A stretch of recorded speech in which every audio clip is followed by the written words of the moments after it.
Comment pouvoir sortir comme on veut tous les jours en étant totalement confiant? Comment sortir de chez nous quand on peut faire des crises d'angoisse, quand on a peur du regard des autres, du jugement, de la critique, au point de s'enfermer et ne plus du tout pratiquement sortir? Je vais te donner 3 astuces pour t'aider à aimer l'extérieur, ton environnement, et te donner envie de sortir dehors avec cette envie de respirer l'air et d'être joyeux, d'avoir la joie de vivre. Bonjour tout le monde, j'espère que tu vas bien, moi je vais super bien. Et si tu me connais pas, sur cette chaîne, je vais t'apprendre, bref, on s'en fiche de ce que je vais t'apprendre pour l'instant. Si tu me connais pas, je suis un ancien très grand timide et je suis là sur cette chaîne pour t'apprendre à vaincre ton extrême timidité. Et si tu le souhaites, à la fin de cette vidéo, tu auras une surprise. Mais je me rappelle, il y a un moment donné, je travaillais pas parce que j'avais une phobie sociale qui faisait que je ne pouvais pas physiquement avoir la psychologie pour pouvoir sortir et chercher un travail vu que j'étais angoissé partout et rien. Mais à cette époque-là, je me rappelle d'une période, c'était il y a peut-être 3 ans ou 4 ans, je ne sais plus, où carrément je me suis mis à sortir peut-être dehors, à mettre le pied dehors une fois par semaine. C'était à peine une fois par semaine. Je me rappelle que pendant même 2 semaines d'affilée, j'avais pas mis un pied dehors. J'avais l'impression de tomber malade rien que de respirer l'air de dehors. Là, ça s'adresse vraiment à ceux qui sont angoissés à l'idée de sortir de chez soi, angoissés d'aller acheter quelque chose. Et je vais te donner des étapes à suivre pour progressivement avoir ta confiance en toi qui augmente et te sentir libre dehors. Et c'est quoi ces étapes? La première étape, par exemple, peut-être que tu as peur de sortir de chez toi seul. Est-ce que tu as pensé certainement à être aidé par un proche, un aide de ta famille? Par exemple, de demander à un aide de ta famille, de ton entourage, un ami, etc. Peut-être de t'accompagner quand tu sors.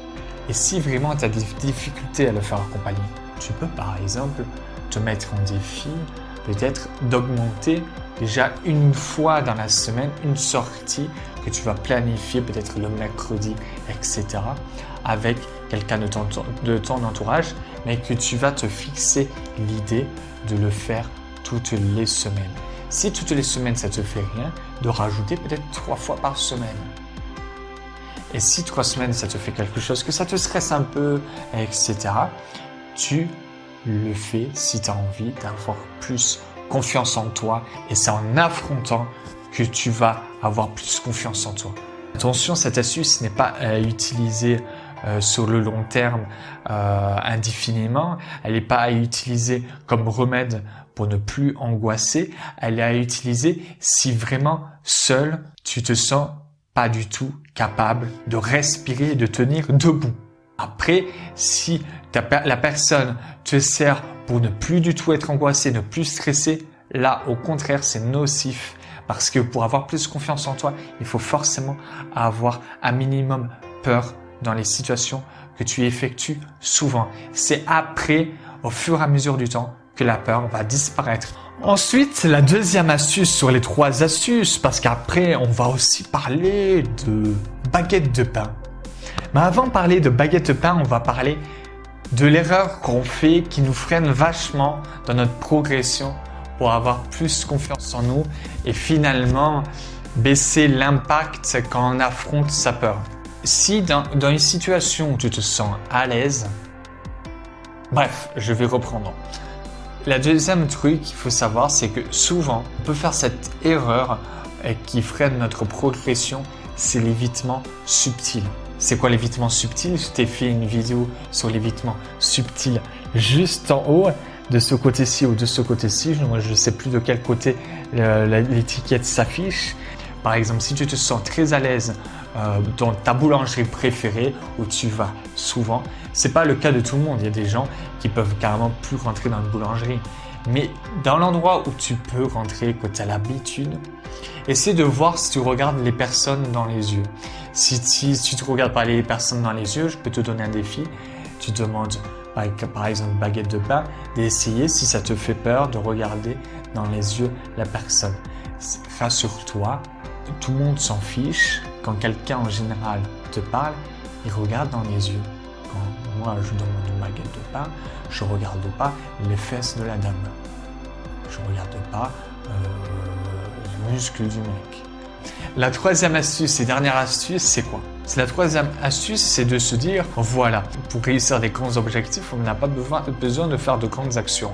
Comme je dis souvent, si par exemple, tu n'arrives pas du tout à aller acheter du pain, faire tes courses, aller au cinéma, etc., tu pourrais te dire, bon, je me lance un défi cette semaine, je me lance un défi, je vais dans une petite supérette, n'importe quoi, j'achète pas forcément, juste regarder et partir.